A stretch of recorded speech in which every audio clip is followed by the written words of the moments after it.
13 WMAZ Morning starts now. Looking live across downtown Macon this morning, check out this sunrise looking towards Jones County, where kids are headed back to school today. Your back to school forecast is coming up. Plus, a request for families who won't come get their loved ones remains. The deadline Bibb County is now giving. Plus, a change coming to Warner Robins Municipal Court, while the city's police chief says he's wanted this for months now. And some Jones County kids will be filling up these hallways soon. How one school in the district is fostering their theme, Great Minds Grow Here. Well, good morning and happy Tuesday. What a beautiful sunrise we're seeing right now in downtown Macon. The time is 6:31 on this August 2nd. I'm Caitlin Heck. And I'm Wanye Reese. That sunrise makes me feel like every little thing is going to be all right, Central Georgia. Yes, it is, especially for those kids heading back to school today in Jones County. It is going to be a good day, Alex. Yes, absolutely. And then tomorrow, Macon-Bibb right here. Kids headed back to school. 77 in Gray, where school bells will be ringing here in probably about an hour, hour and a half. 77 in Milledgeville, 74 in Macon, 76 in Warner Robins, 73 in Fort Valley. So if you're headed out to the bus stop this morning, a warm and humid morning by summer standards here in Central Georgia. We have 73 down in Rochelle, 74 in McRae, and 75 in Dublin. And Dublin City, Lawrence County Schools also headed back to school here pretty soon. And dew points this morning, yes, on the humid side out there. 74 in Milledgeville, picking up on a few showers here on the radar north of Dublin and south of Dublin. A few sprinkles there, also down towards Dooley County this morning. I've also been watching this batch here in the parts of Troup and Meriwether counties. Those could get into Upson and Lamar County before all is said and done. Temperatures on the uphill swing today into the 80s fairly quickly by about 10 a.m. 91 by 2 p.m. Topping off right around at 93 here in Macon and 94 in Jones County today, where they're headed back to school after starting off with the 70s. So there's one more shot of that nice sunrise for you here on this Tuesday morning. Coming up, we'll take a look at the week ahead and go day by day on the 7-day forecast. Thank you, Alex. We have an alert for you this morning for a missing man out of Monroe County. The sheriff's office is searching for Zachy Cooley. He's around 77 years old, and they say he suffers from dementia. Yeah, we want to make sure that you get a close look at him, so I'm not sure if we can go ahead and drop that font. The sheriff's office says someone last saw him driving a silver 2003 Chevy Silverado pickup on Old Zebulon Road around 10 last night. The license plate is ALY283. If you spot Cooley or his truck, you can call the Monroe County Sheriff's Office. Of course, we'll continue to follow this story online at 13WMAZ.com for you. All right, now Macon-Bibb County is asking relatives of over 160 people to come get their loved ones' unclaimed ashes from the coroner's office, and they set a September 19th deadline. If they don't come to claim their loved ones by then, the county plans to hold a ceremony to scatter the ashes in a memorial garden at Rose Hill Cemetery. Since the county rents more space, Bibb Coroner Leon Jones says they can only keep unclaimed bodies for a limited amount of time before they must cremate them. They've held some of those ashes since 2004. Now, he says families leave remains with the county for many reasons. Some just forget they're even there. Jones says that's why it's important to lay them to rest respectfully. It is somebody's loved one, regardless of whether they are homeless, regardless of whether they found dead in the car, they still are someone's loved ones. Now, the date has not been set yet for the memorial ceremony after that September 19th deadline. We do have a link in this story for you on 13WMAZ.com to check whether your loved one's ashes may still be at the coroner's office. It's 6:34. Let's get you caught up with your state news now. This morning, we have an update in the case of a now former University of West Georgia instructor accused of killing an 18-year-old woman. A Carrollton County judge denied Richard Sigmund bond yesterday after investigators arrested him for alleged involvement in the death of Anna Jones. Carrollton police say Sigmund's charges include murder and aggravated assault. They believe Jones died after Sigmund shot into a parked car following an argument with a man at a pizza restaurant early Saturday morning. Our station in Atlanta says Jones just graduated high school and was set to start college at the University of West Georgia this fall. One of Atlanta's biggest music festivals scheduled for next month will no longer happen. Organizers for Atlanta's Music Midtown Festival made the announcement yesterday, saying due to circumstances beyond our control, they would no longer be hosting the event. The festival was scheduled for September the 17th and 18th in Piedmont Park. Organizers did not give a specific reason for the cancellation, but the entertainment industry publication Billboard cited industry sources as blaming Georgia's gun law. The festival has banned firearms from the ground since it started back in 1994, but under the new state law, they can no longer do that. The Atlanta Business Chronicle says in the past, the Music Midtown Festival generated around $50 million for the city's economy. Well, you will no longer see police officers as bailiffs in Warner Robins. Warner Robins mayor and council separated municipal court from the city's police department last night. The change also means the international city must look for a municipal court prosecutor. The judge would stay the same. Police Chief John Wagner says he's wanted to separate his department from municipal court for months now. He brought it to Mayor LaRhonda Patrick's attention when she took office this year. Chief Wagner says with the change, the officers writing the citations won't be the ones running the courtroom.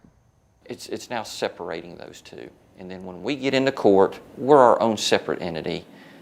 The court's their own separate entity. They make their decisions by themselves. Have they already been doing it? Yes, but still there's a tether there, and we're breaking that tether. And then nobody can say that there's any shenanigans going on, any backhanded type deals. Now, since council agreed to the ordinance, city code will identify municipal court as a standalone division. Warner Robins city clerk says in the upcoming weeks, the city will create a couple of new positions for it as well. And Warner Robins now a step closer toward building a city center. Last night, mayor and council agreed to a contract to buy part of Commercial Circle's land for the project. Mayor LaRhonda Patrick says council agreed to buy about 6 acres. The mayor says the city will create a live, work, play environment that includes commercial, residential, and event spaces, walkable areas, and retail opportunities. The purchase will cost the city about $1.6 million. Mayor Patrick says they still have some steps to go, like closing on the deal, and she says they plan to break ground on that project sometime next year. Tonight, Bibb commissioners meet to talk voting, the millage rate, and buses. They're asking the Bibb County Board of Elections to call a special election in November. They want to fill the vacant District 2 seat on the Macon Water Authority, formerly held by Desmond Brown. Brown resigned to run for Water Authority chairman. He lost that election in June in a runoff. Commissioners will also discuss the mayor's proposal to roll back the county millage rate by 2 mills. It does not necessarily mean lower tax bills, though, since many property values are rising in the county. Depending on the value of your home, you may pay less, about the same, or more in property taxes. Next on the agenda, commissioners will talk about whether to authorize more than $2.6 million to buy the Macon Transit Authority new electric buses. The money to buy those buses would come from SPLOST money. County leaders meet this evening at 6. Well, back to school season is here in Central Georgia, and we have you covered. As more students get back to the classroom this week, we tell you how you can make the transition back to school a little easier for your student. And we'll check back in with our morning reporter, TJ Anthony, to talk about Jones County Schools' Great Minds Grow Here theme.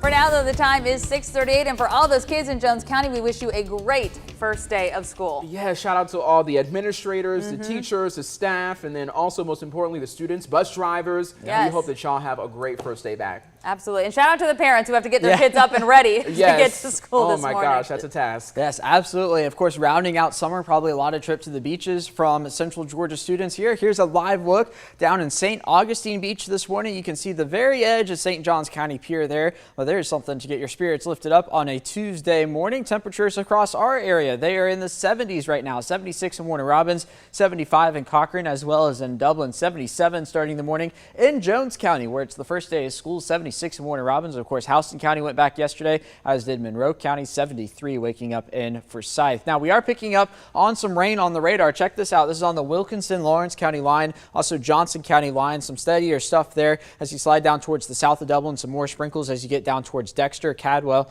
and down into Dodge County, northern parts of Dodge County there. And then over in Troup and Meriwether counties, we've been watching these scattered showers all morning. Some of those beginning to get into Upson County, probably Lamar and Monroe County before all is said and done. So as you're headed out to the bus stop here in the next few minutes, don't be surprised to see 1 or 2 sprinkles, but I think most everybody's going to stay dry, at least on this Tuesday morning. There's the big picture in terms of Central Georgia. Now, across the southeast, a fairly quiet morning, just one storm there north of Jackson, Mississippi, some rain into Alabama. Still 80 degrees in Houston right now, 85 out in Dallas, Texas, where it is 5:40 in the morning there. So if you think the 74 is warm and humid, we could be like Dallas this morning, where it's 85 degrees as they are waking up out there in the Lone Star State. As we head through the day today, going to develop some showers through the morning hours and into the afternoon. There's the noon hour itself. And then anything we do see should begin to go to bed once we get into the evening hours tonight. However, some storms could redevelop through the overnight hours. This is the first run of Future View that's showing that, so I'm not sold per se on it actually happening, but it's something we're going to be watching for through the overnight hours.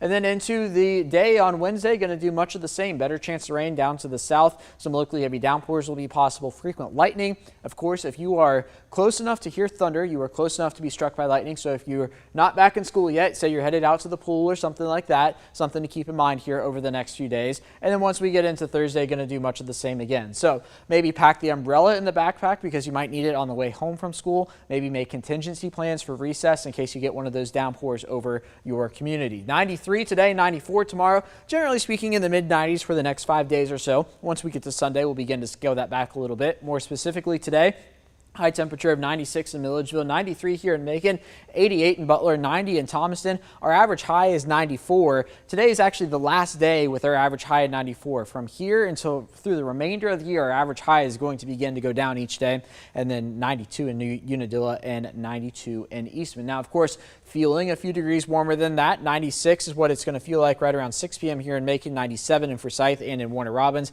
Could even see these feels like temperatures come up to the triple-digit marks at times today, so certainly something to keep in mind. And then check this out, even by 11 p.m. still feeling like 87 degrees here in Macon and 82 in Warner Robins. Here's how it shapes up on the 7-day forecast. 94 tomorrow with a 30% chance of rain, down to 20% for Friday and Saturday with a high of 93 both days, and then highs back down into the low 90s Sunday and Monday with a 30 and 20% chance of rain each day. Thank you, Alex. The time is 6:42, and before we go to break, the return of school classes in Central Georgia means the return of Friday night football is not too far away. You know we're excited about that. Since Jones County students head back to school today, we figured we'd show you the Greyhounds gridiron. We love to see it. Enjoy this aerial view of Jones County High School Stadium that we took back in 2019 using Drone 13. We'll be right back after this break, Central Georgia.